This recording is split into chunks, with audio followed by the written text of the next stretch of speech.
நடக்கிற சம்பவங்களை பூகம்பமா, அதிர்ச்சியா, இயற்கை சீற்றமா, நேரடியாக கஜா புயலா, எல்லாத்தையும் நேரடியாக படம் பிடித்து மக்கள் மத்தியிலே அதை காட்டுவதனால் மனம் இறங்கி மனிதனுக்கு மனிதன் உதவி செய்கிற மனப்பான்மை வளர்த்தது இந்த வாட்ஸ்அப் இல்லையா? இன்றைக்கு இருக்கிற காலம் இல்லையா? நைட்டு 12 மணிக்கு இந்த பையன் போர்வையை போத்துக்கிட்டு பெட்டில் இப்படி பார்த்துக்கிட்டு இருக்கான். என்னைக்கு வீட்டுக்குள்ளே போர்வையை போத்துக்கிட்டு செல்ல பார்க்குறோன்னா அங்கே குடும்பம் உருப்படாம போகணும்னு அர்த்தம். இப்படி ஓட்டிக்கிட்டு இருக்கிறான்.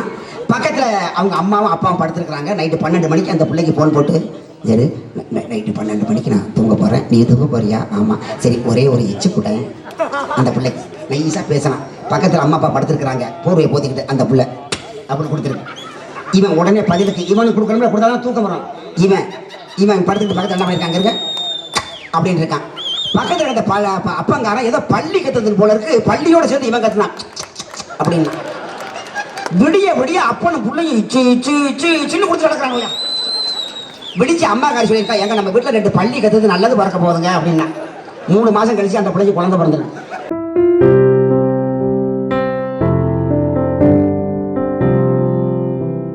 2 நிமிடத்தில் நான் தீர்ப்பு சொல்ல காத்திருக்கிறேன். 1 நிமிஷம் அப்படியே அண்ணே உட்காருங்க. அண்ணே நான் 2 நிமிஷத்துல எப்பா ஐயா என் பொழப்பு பத்தியா கடைசியா. ஆனா உண்மையிலேங்க நம்முடைய பாலக்கோடு பனங்காடு அருள்மிகு ஸ்ரீ புதூர் பொன் மாரியம்மன் இந்த விழாவில் இளைஞர் நற்பணி மன்றம் பெரியவர்கள் எல்லாம் இணைந்து நடத்துகிற இந்த விழா, உண்மையில் இந்த நிகழ்ச்சி 1 மாதத்திற்கு முன்பாகவே என்னிடம் சொன்னார். இப்படிப்பட்ட ஊர் மிகச்சிறப்பாக ரசிப்பாங்க, நீ போய் பாருங்கன்னு சொன்னாங்க. 100% எங்களுக்கு நல்ல ரசிப்புத்தன்மை தந்த ஒரு ரசிக பெருமக்கள் அனைவருடைய பாதங்களையும் தொட்டு நான் வணங்கி நேரடியாக தீர்ப்பு கொள்ள வருகிறேன். நான் 2 நிமிஷத்துல தீர்ப்பு சொல்லியிருக்கேன். அண்ணா ஒரு 2 நிமிஷம் அப்படியே உட்காரு, எல்லாரும் சேர்ந்து அப்படியே அவங்க வீட்டுக்கு போயிடலாம். 2 மணி நேரமும் நான் தீர்ப்பு சொல்லியிருக்கேன். சில ஊர்களில் 5000 பேர் கூடியிருந்த மக்கள் வெள்ளத்திலே நான் தீர்ப்பு சொல்லியிருக்கேன். ஆளை எல்லாமே வெறும் திடல்ல உட்காந்து நான் ஒரு நாள் தீர்ப்பு சொல்லியிருக்கிறேன். இவ்வளவு பேர் இருக்கும்போது எப்படியா தீர்ப்பு சொல்லலாம்? அல்ல கொஞ்சம் வலிமைங்கண்ணே. என்னையா 3 மணி நேரத்தில் முடிக்க வேண்டியவனா? எல்லாரும் அதான் சொல்லுவாங்க, பாஸ்கர் 3 மணி நேரத்தில் முடிச்சிருவாங்க. ஆனால் இன்றைக்கு 3 மணி நேரத்தையும் கடந்து 3.5 மணி நேரத்தை தொடுகிற வரைக்கும் இந்த பட்டிமன்றம் நகர்ந்து வெற்றிகரமாக சென்றிருக்கிறது என்றால் நாங்கள் நன்றாக பேசியிருக்கிறோம் என்று பொருள் அல்ல, நீங்கள் நன்றாக ரசித்திருக்கிறீர்கள் என்பதுதான் பொருள். எனக்கு 3 மணி நேரம் 2.5 மணி நேரம் சினிமா பார்க்க மாட்டேங்கிறான் நம்மளே. தியேட்டரில் புது படம், காதல் காட்சி, ஆபாச காட்சி, காமெடி காட்சி, சண்டை காட்சி, பாட்டு, கும்புத்து, கும்மாளம், இவ்வளதையும் வச்சு 2.5 மணி நேரம் இடவேளை வர்றான், முட்டை போண்டா வாங்கி திங்கிறான், சிகரெட் அடிக்கிறான். ஆனால் படத்தை 2.5 மணி நேரம் பார்க்க முடியல, முதுவை தேய்க்கிறான். என்னடா படம் இது சரியில்லை அப்படிங்கிறான். 5000 கோடி செலவு பண்ணி படம் எடுக்கிறான், 50 ரூபாய்க்கு டிக்கெட் வாங்கி படம் பார்த்துட்டு இந்த படம் ஓடாது ஊற்றிக்கிட்டு வரான் நம்மளு. ஆனால் 3.5 மணி நேரம் ஒரு பட்டிமன்றத்தில் நாங்கள் என்னையா பண்ணோம்? நான் என்னையா பண்ண? வெறும் பேச்சு தானே பண்ணோம். நாங்கள் என்ன பண்ணோம்? இந்த பாப்பா நான் கரலை வச்சு அடிச்சா, அந்த பாப்பா என்ன கைத்தில் அடைச்சா, இவர் என்ன டப்பா பத்து பல்ட்டி அடிச்சாரா, அந்த கடைசியில் உட்கார்ந்துருக்கிற குறிஞ்சிப்பாடி கவிதா அதென்ன வளையத்துக்குள்ள நுழைஞ்சிச்சா, இல்லை வளையத்துக்குள்ள தான் நுழைய முடியுமா? அது இல்லை அப்படியே நுழைஞ்சாம இடுப்பை விட்டு கழட்ட முடியுமா? என்னையா 3 மணி நேரம் உங்களையும் எங்களையும் இணைத்து இவ்வளவு தூரம் வெற்றிகரமாக நடந்திருக்கலாம்? என்ன காரணம்? என்னையா பண்ணாங்கன்னா ஒன்றும் இல்லை, உங்களையும் எங்களையும் இவ்வளவு நேரம் இணைத்து வைத்திருப்பது நம்முடைய செம்மொழி தாய்மொழி தமிழ் என்பதை நாம் உணர்ந்திருக்கிறோம். இதுதான். ஆனா அப்படிப்பட்ட தமிழ் இன்னைக்கு பட்டிமன்றம் வழியாக ஒவ்வொரு மேடைகளிலும் மனிதர்கள் பேசிக் கொண்டவர்கள் பேச்சாளர் 58 சேனல் இருக்குங்கிறான் தமிழ்நாட்டில். டிவி சேனல் 58 68 சேனல் இருக்குங்கிறா, ஒருத்தன் கூட தமிழ்ல பேச மாட்டேங்கிறாயா? ஒரு 5 வயசு பிள்ளை வந்து பாடுது, அந்த குழந்தை பாடுது, மேல ஜட்ஜி உட்காந்துருக்காங்க, எல்லாம் MABL படிச்ச ஜட்ஜி பாரு, தீர்ப்பு சொல்ல எல்லாம் கோர்ட்ல இருந்து கொண்டு வந்து உட்கார வச்சிருக்காங்க. அந்த 5 வயசு குழந்தை அருமையா பாடுது. சகலகல அவளவன் பாட்டுல, தென்னங்கீற்றும் பூங்காற்றும் என்ன சொல்லுதோ, அத்தான் பேரை நான் சொல்ல ஆசை தணிந்ததோ. எது நிலா காயுது நேரமல்ல நேரம். கமலஹாசன் அம்பியாவும் கட்டில் உட்காந்து வானத்தை பார்த்து பாடுவாங்க. அப்படிப்பட்ட பாடுன்னு தெரியும். இந்த பொண்ணு ஏதோ பரிசு வாங்கணும்னு பாடுது. இப்போ இதுக்கு தீர்ப்பு சொல்ல போறாங்க. ஜட்ஜ் மேல உட்காந்துருக்காங்க, டிவியில் காட்டுறாங்க. Baby, your song is very latest, the highest pitch with the low chance of the high pitch of a song. என்ன சொல்ற? நல்லா இருக்குன்னு சொல்ற, அதானே சொல்ற? இதுக்கு ஏன் மூளை வியாதி மாதிரி கத்துற? அதுக்கு இன்னொரு ஜட்ஜு மொத்தம் 10 தீர்ப்பு சொல்றான் பாருங்க. பேபி அருமையா பண்ணல, பட் அவன்கிட்ட இன்னும் கொஞ்சம் ஃபீலிங் எதிர்பார்த்தேன். அந்த ஃபீலிங் ஏண்டா நிலாக்காது பாட்டுல 5 வயசு பிள்ளைகிட்ட ஃபீலிங் எதிர்பார்க்கறிய உன் பெத்த பொம்பளை பிள்ளை அந்த ஃபீலிங் எதிர்பார்ப்பியானே தமிழ் சுத்தமா பேச மாட்டேங்கிறாங்க அந்நிய மொழி சேனல் டிஸ்கவரி வெளிநாட்டுக்காரன் டிஸ்கவரி வச்சு நடத்துறான் ஒரு சேனல் அதுல 2 பேர் தமிழ் சுத்தமா பேசிட்டு போறாயா கோடி நம்ம அந்த காட்டுக்குள்ள போயிட்டே இருக்கோம் ஆமா வெயில் கொஞ்சம் கொஞ்சமா வாங்கிட்டு கோடி என்ன செய்யலாம் ரொம்ப பசியா இருக்கு இந்த இடத்துல கூழாடத்தை போட்டு தங்குவோம் அந்த புழுவை பிடிச்சி தும்போம் புரோட்டீன் சக்தி அதிகமா இருக்கும் கோடிக்கிறான் தமிழ்ல 24 மணி நேரமும் டிஸ்கவரி சேனல்காரன் அருமையா பேசுறான் அவனுக்கு இருக்கிற புத்தி உனக்கு இல்ல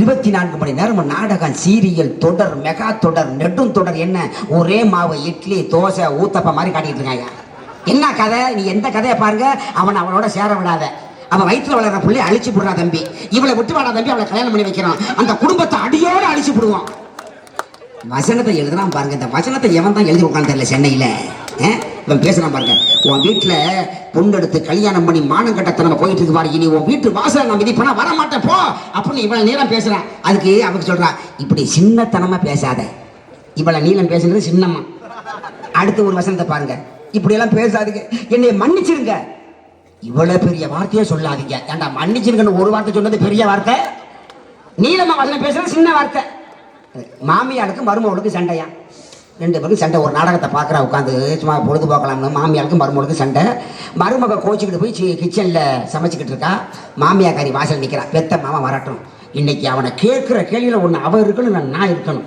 இப்போ வசனம் எழுதி கொடுத்துருக்கான் பாருங்க நெடுந்தொடர் சீரியல்ல பையன் வர்றான் நில்லுடா நில்லு என்னம்மா சொல்ற என்னடா சொல்லணும் இந்த வீட்டுல என்ன சொல்றதுக்கு இருக்கு என்ன சொல்லணும் ஏம்மா புரியும்படி சொல்லுமா அப்ப நான் புரியாதவளா புரியாம தான் பேசுறேனா இப்ப என்ன நடந்து போச்சு என்னடா நடக்கணும் நடத்திட்டாடா அவன் பொண்டாட்டி என்ன நடந்ததுன்னு 1/2 மணி நேரம் சொல்லலையா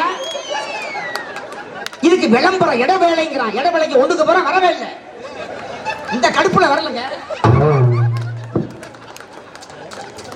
என்னையா நான் என்ன தமிழ்நாட்டை எங்கடா கொண்டு போய் விட போறீங்க கஷ்டப்பட்டு இலக்கியத்தை படித்து இவர்கள் இவ்வளவு சிறப்பாக பேசியிருக்காங்க அப்படின்னா என்ன அர்த்தம் நிறைய வாட்ஸ்அப் செய்திகளை இவர்கள் பகிர்ந்திருக்கிறார்கள் நிறைய செய்திகளை பார்க்குறாங்க பூகம்பம் வர்றது நம்மளால எங்கேயோ ஒரு மூலையில் நடக்கணும்னு தெரிஞ்சிருப்போம் அதே மாதிரி எங்கேயாவது சுனாமி வர்றது எங்கேயோ ஒரு இடத்துல தான் தெரிஞ்சிருப்போம் அதே மாதிரி எங்கேயாவது ஒரு இப்பெல்லாம் எங்கேயோ ஒரு நினைச்சு பார்த்து ஆனால் இன்னைக்கு நடக்கிற சம்பவங்களை பூகம்பமா அதிர்ச்சியா இயற்கை சீற்றமா நேரடியாக கஜா புயலா எல்லாத்தையும் நேரடியாக படம் பிடித்து மக்கள் மத்தியிலே அதை காட்டுவதனால் மனம் இறங்கி மனிதனுக்கு மனிதன் உதவி செய்கிற மனப்பான்மை வளர்த்தது இந்த வாட்ஸ்அப் இல்லையா இன்றைக்கு இருக்கிற காலம் இல்லையா தன்னுடைய மனைவி குழந்தைகள் குடும்பத்தை விட்டுவிட்டு இந்திய நாட்டு மக்கள் சிறப்பாக இருக்க வேண்டும் என இந்திய ராணுவம் எல்லையிலே பாதுகாக்கிற பொழுது இன்றைக்கு 40க்கு மேற்பட்ட நம்முடைய இந்திய ராணுவ வீரர்கள் மறைந்திருக்கிறார்கள் அவர்களுக்கு நாம் வீர வணக்கத்தை செலுத்துகிறோம் என்றால்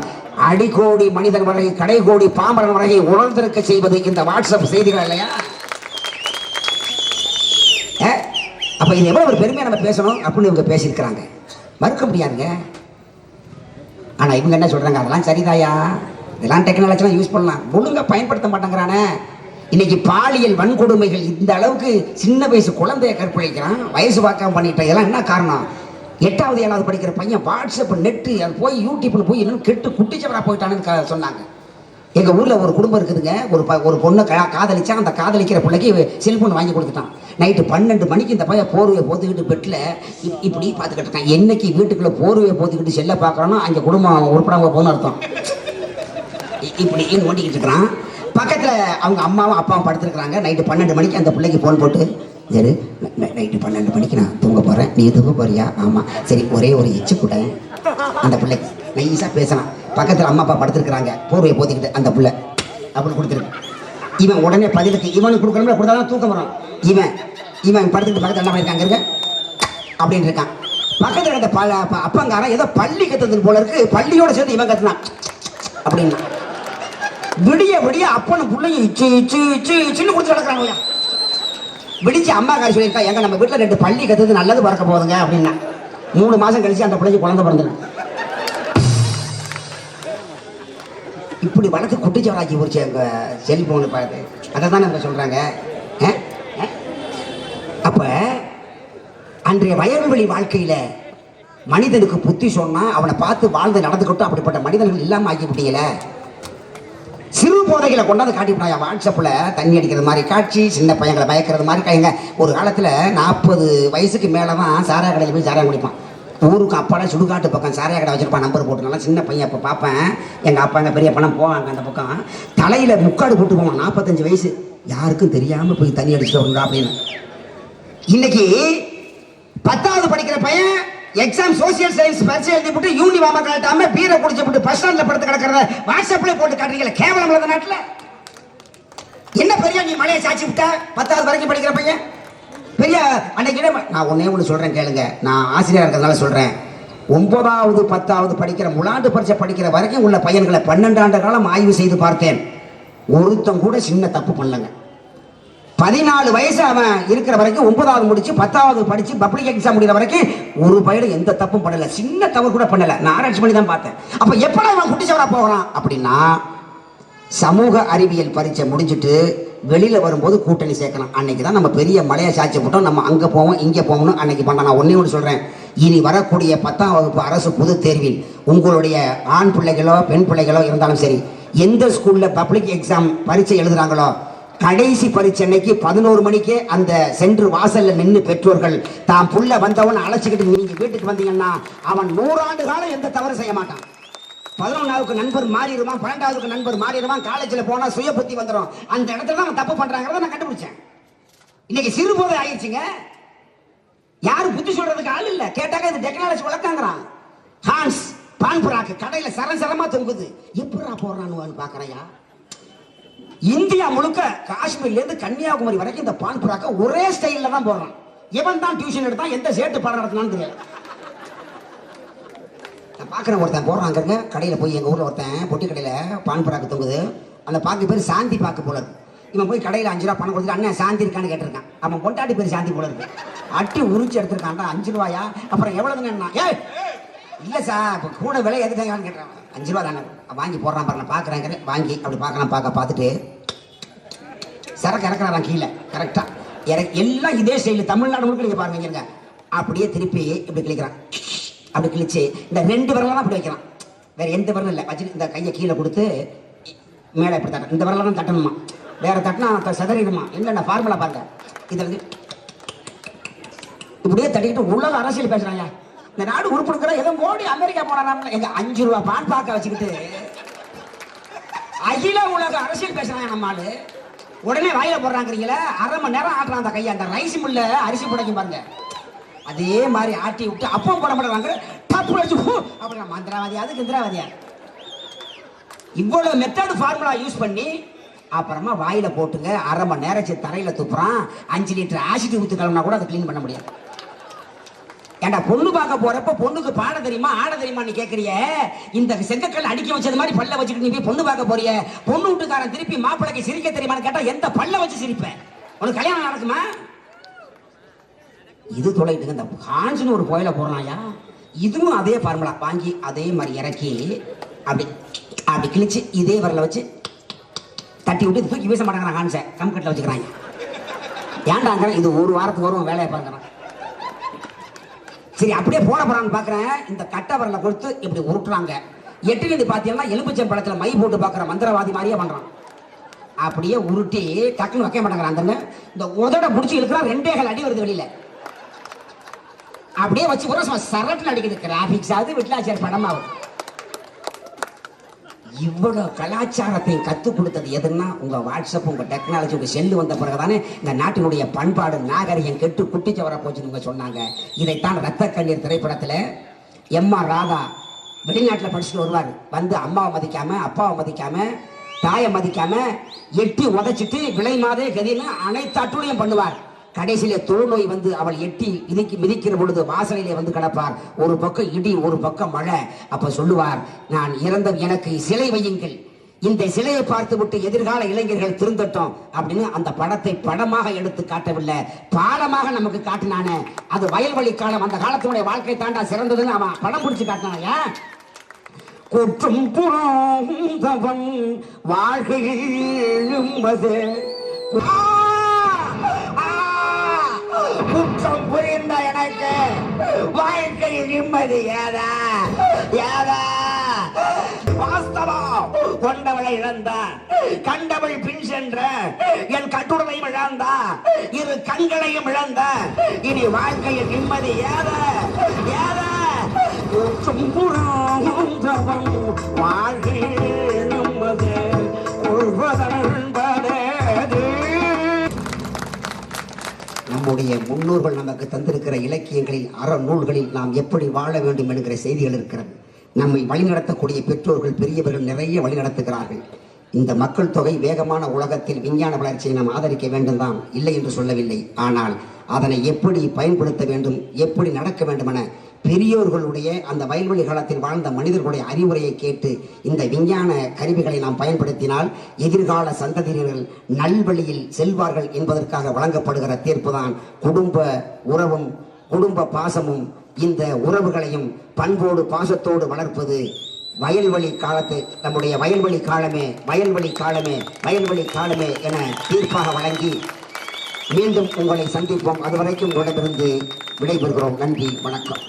இந்த தகவல் உங்களுக்கு பிடிச்சிருந்தா லைக் பண்ணுங்க, உங்க ஃப்ரெண்ட்ஸுக்கு ஷேர் பண்ணுங்க, மறக்காம எங்க சேனலுக்கு சப்ஸ்கிரைப் பண்ணுங்க.